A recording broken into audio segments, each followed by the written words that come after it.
Okay, Chevra, Baruch Hashem, we're back in business here. We're holding on Yud Gimel Amud Aleph in Hamesechta Taanit. We're in the middle of a sugya which was begun by a statement of Rav from Bar Papa, Amar Rav Chisda. So let's try to remember where we're holding, because we did stop in the middle of a sugya. We had a halacha, the top of Yud Gimel Amud Aleph, the fourth line on the page, from Rav from Bar Papa, who told us that there's two types of fast days. There's fast days that are meant to be fast days of Avelut, of mourning, like Tisha B'Av, and there's fast days that we're supposed to refrain from pleasure, refrain from Ta'anug. Essentially, days that we're supposed to suffer. So Rashi explains it. If it's a fast day that we're supposed to fast because of mourning, Avelut, so then there's an isur to wash not only in chamin, in hot water, but also in sonen, in cold water as well. That's what Rav from Bar Papa said.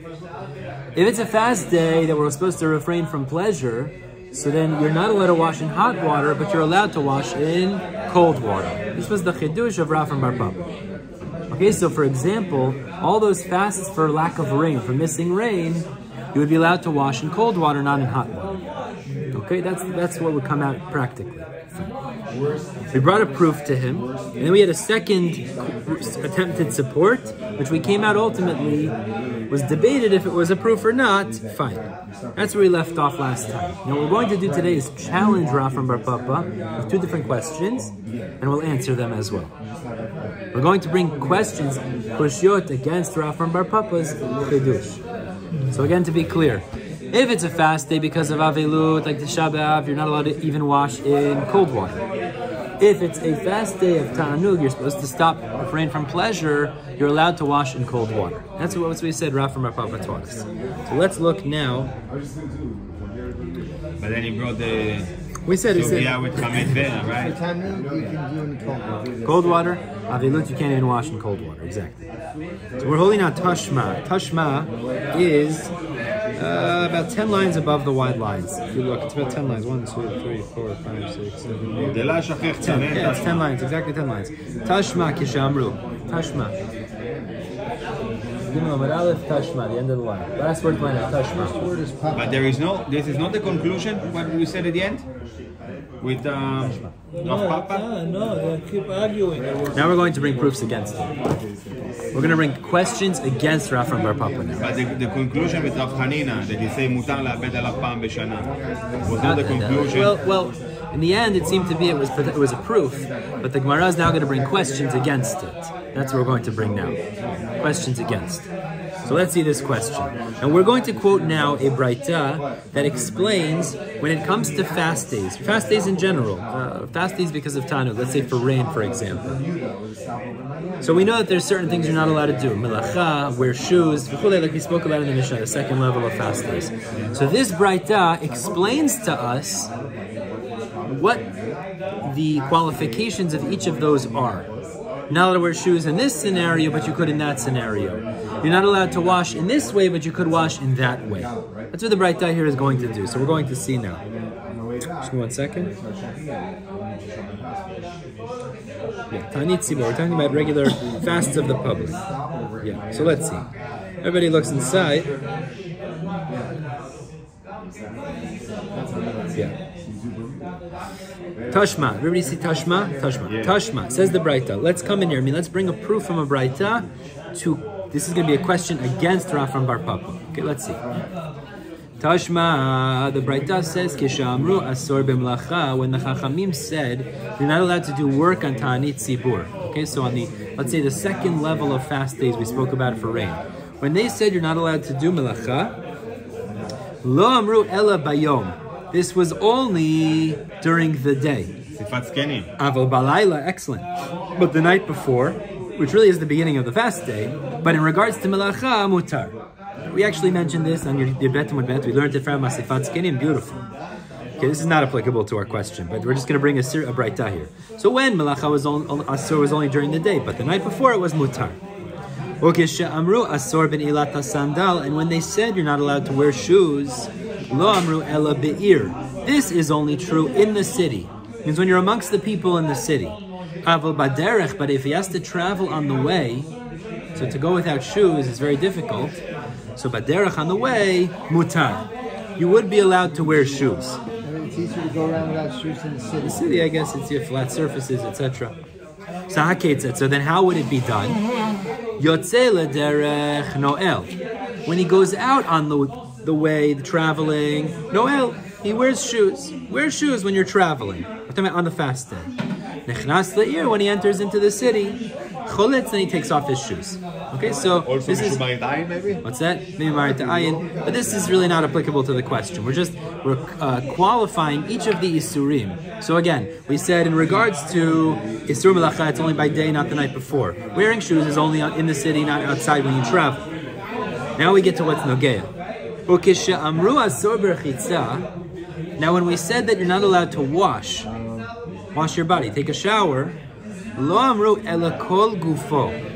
It was only said regarding your entire body. Aval panav yadav v'raglav, but his face, his hands and his feet, okay? To wash face, hands and feet, mutar. Also with hot? Now, that we're not sure. We're talking about a fast, regular Taanit tzibur, not avilut, regular Taanit tzibur.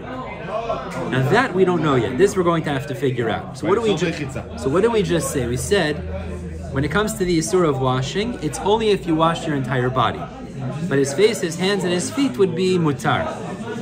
Now stop for a second. The way Rav from Bar Papa Amar Rav Chizda should qualify this is, what is he talking about, cold water or hot water? Only cold.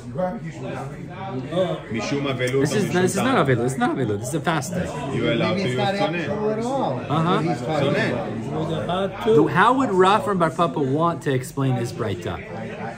How would he want to explain what we just said? It's asur kol gufo, but it's mutar panav yadav v'raglav. Asur kol gufo hot. What's that? Kol gufo hot. Matan's right. Matan's right. Right? Everybody hear what Matan's saying? Face and feet leg would be mutar with hot. Okay. Meaning, but you understand, that's Rav from Bar Papa would want to explain the Beraitta that way. Someone's phone is making noise. What's going on? It's vibrating.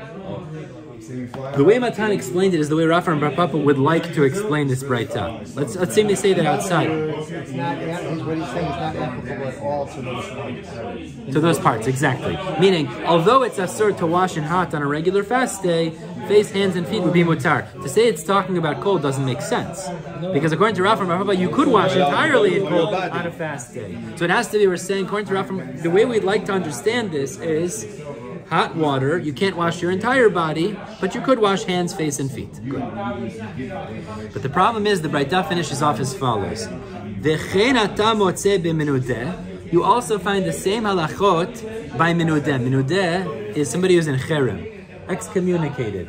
Certain averot, if somebody does them, the Beit Din will put them in cherem, in excommunication. For a person who don't give get, there is other reasons. So there are other reasons. Another reason they might put him in minudeh is if he refuses to come to court. He's summoned to court and he refuses. He's misarev hazmana. There's different reasons why Beit Din will put him in cherem.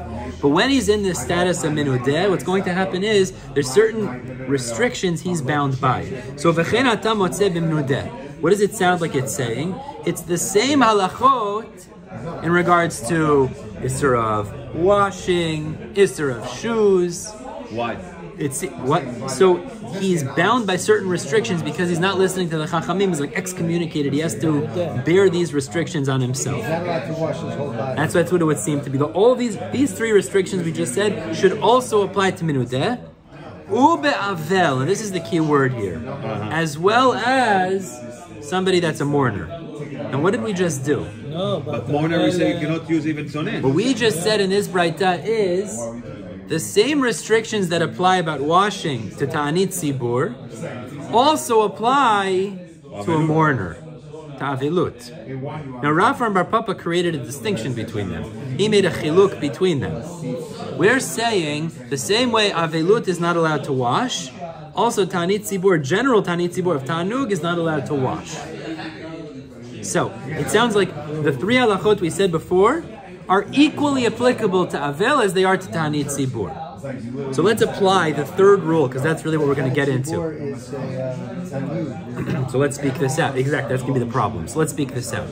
Before we said you're not allowed to wash kol gufo, you're allowed to wash panav yadav v'raglav. That's what we said before, okay? Now, the Gemara is going to say it can't mean hot water like we were trying to say. Because as we're going to show, an avel, a mourner, is not even allowed to wash one finger in hot water. So it has to be, when it says he could wash panav yadav raglav, what does it mean? Cold water. So it's basically declined the opinion of Rav from The problem is, then it would seem to emerge that what?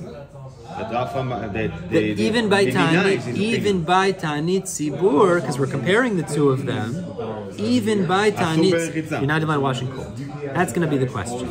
Because we know we've already determined in Moed Katan, it talks about the halachot of mourning. And we're going to say, and a mourner can't even dip one finger into hot water.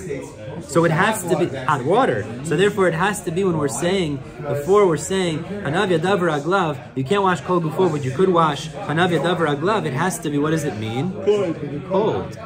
But then it would come out, meaning only Panav Yadav Raglav could be in cold water. So it would come out on a regular Taanit Sibur, you're not even allowed to wash in cold water. That's going to be the question. The comparison creates a question. But yeah, what do you want to say? But I asked you last week. So before your question, let's just read that inside. Let's read. So my love, says the Gemara, my love, isn't it a kulhu that the comparison is in all of these cases? In wearing shoes, in, what was the other one wearing shoes? Melacha, as well as washing. And then what the Beraitta would be saying, also? And the Beraitta would then be, one second, yeah, but I mean, all the halachot would be the same. So my love akulu, isn't it a comparison entirely of all these three Yisurim? So says the Gemara, uvamai askinan. But what type of water are we talking about? Ilema bechamin.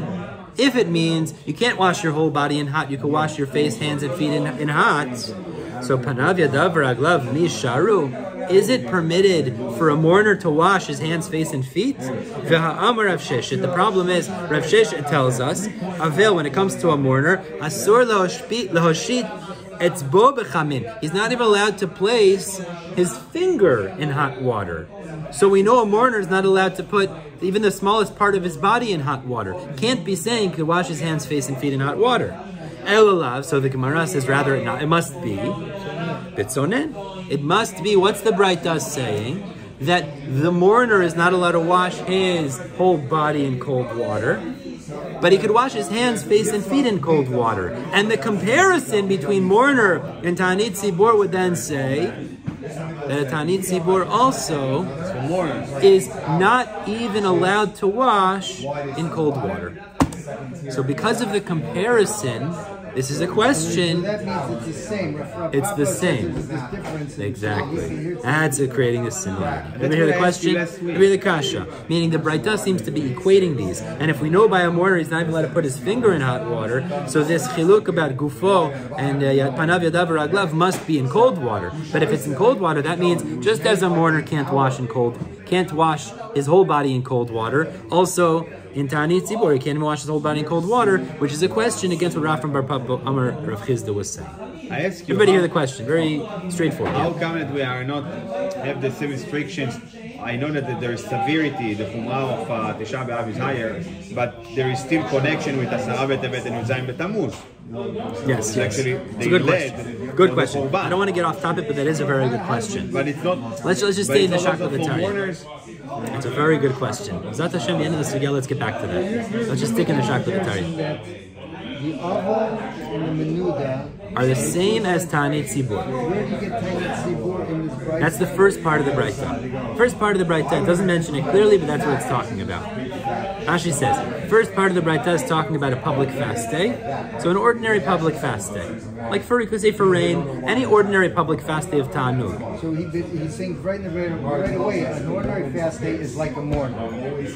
And just the qualification we made is very important. And the qualification we said by washing of the Taanit Sibur was you can't wash your whole body, but you could wash Hanav Yadav Raglav. Now regarding a mourner, we know he can't even put his finger in hot water, so it must be, if these are compared, bless you, if these are compared, so then it must be that we're talking about in cold water. He can't wash Kol Gufo in cold water, and it would imply then that a Taanit Sibur can't wash Kol Gufo in cold water either, which seems to refute the distinction Rav from Bar Papa had made. Exactly. Clear? Question good? Now I want to speak the answer out outside before we see it inside.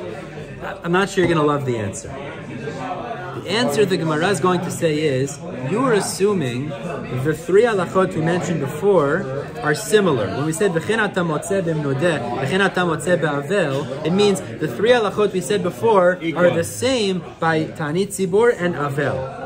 So the Gemara is going to say no. In regards to Rechitza, they're different. When we said v'chein ata motzeh b'avel, it means in regards to the other two halachot. The other two halachot, they're the same, but in regards to Rechitza, they're actually different. Because in regards to Rechitza, actually, Taanit Tzibur could wash in cold, Avel cannot wash in cold. So the way we're going to understand it... So what?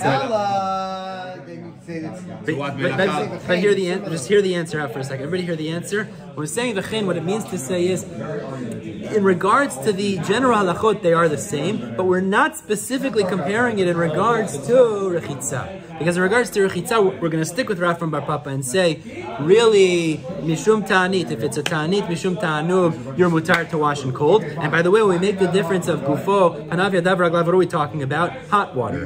That he can't wash his whole body in hot water, but he could wash Panav Yadav Raglav in hot water. V'chein ata motzeh b'avel, that don't compare it in regards to that. In regards to that, it's not the same, because he can't even wash his body in cold, just to make that distinction. What we're saying they're the same is in regards to the halachot of Nilat Sandal, the halachot that we spoke about before, not in regards to Rechitza. And this is a little bit of what we call in the Gemara ukimta. Ukimta means we're making a, how would you say it nicely? Assumption or a response to validate the position of Rav from Bar Papa so that it fits within the Beraitta. We're making justification. I guess you could say it like that. Let's read that inside. So again, the Gemara says it seems to be a question. So the Gemara answers, Lo. Thank you. Where are we? Lo. No, not a question. Le'olam b'chamin. Really, when we said that he can't wash his body, his whole body, but he could wash his hands, face, and feet, that means in hot water. Because he could wash in cold, he just can't wash his body in hot by Taanit Tzibur. And the question that you had,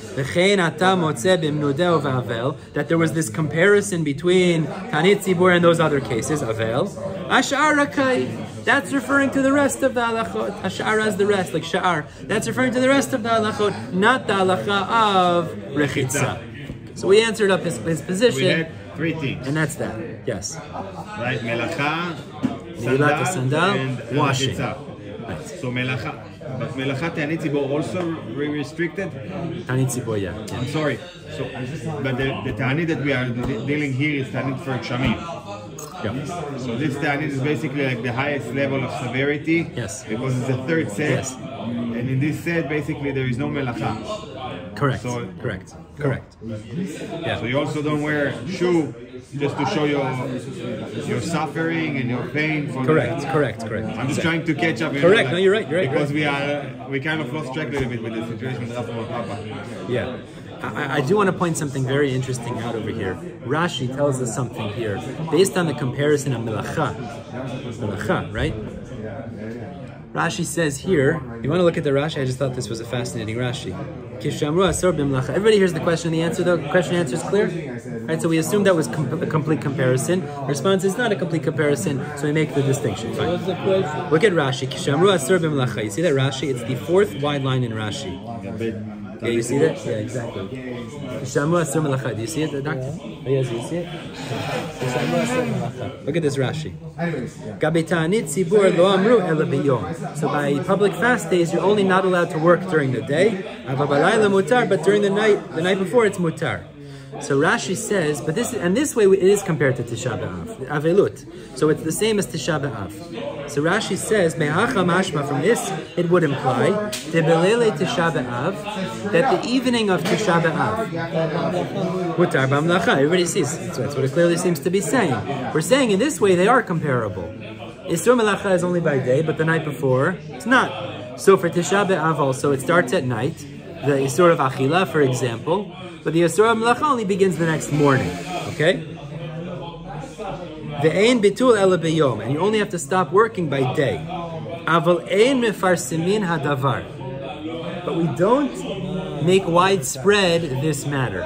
Because very interesting. It reminds me the same thing that you spoke about in the morning. You hear this though, Somebody Chevra? could go work at night time. Because if the person will work at night time, he might go to work in the day. We don't want to tell people this halacha. Not allowed to work in the daytime. Correct. But you're allowed to work in the day, but don't say it. Don't tell Of people. course, Don't but tell it's going to be an opening. Why? What's the No, pshat? no. Why? By the way, Chevra, why? What's the issue really? They want to If you start to work at night, Well. it's going to bring it to a kasha, and you're going to start to ask, what's the difference between the night and the day? I didn't even think about that. I hear that though. I was going to say simple pshat. At Tisha B'Av, we're supposed to be focused on Zechel Choban, remembering the Avelut. And the Choban We're not supposed to distract ourselves with alternative behaviors. Right? It's one of the reasons we don't learn Torah is because it brings us joy and it'll take us out of the mindset of Avelut. So perhaps the reason is because at night, if we're going to start doing work, even though it's mutar, it takes us away from the mindset. Why they make it mutar? Oh, good question. But that's what Rashi's coming out, practically. You might do. You might have Tashmish and Mikdash. Maybe you'll just completely engage, you're saying. I mean, look, once you're Yeah. working at night, you say, oh, well, it's only during the day, doesn't it? So I can... I hear. That's you're saying it's like But a I'm gezerah. sure- But aim at farsim, so we don't tell this out. But Yeah. you're probably going to find another loophole, and you're going to say, mutar for essential work and for different Oh, things. that's in general. You're Yes. not going to open a coffee shop or a nightclub. So what you're saying is probably true. No, I saw it. It actually is true. When we talk about isur melacha here, it doesn't mean all of the melachot. There are minor things that are permitted. Like we to said, do. if Tisha B'Av falls, let's say, on a...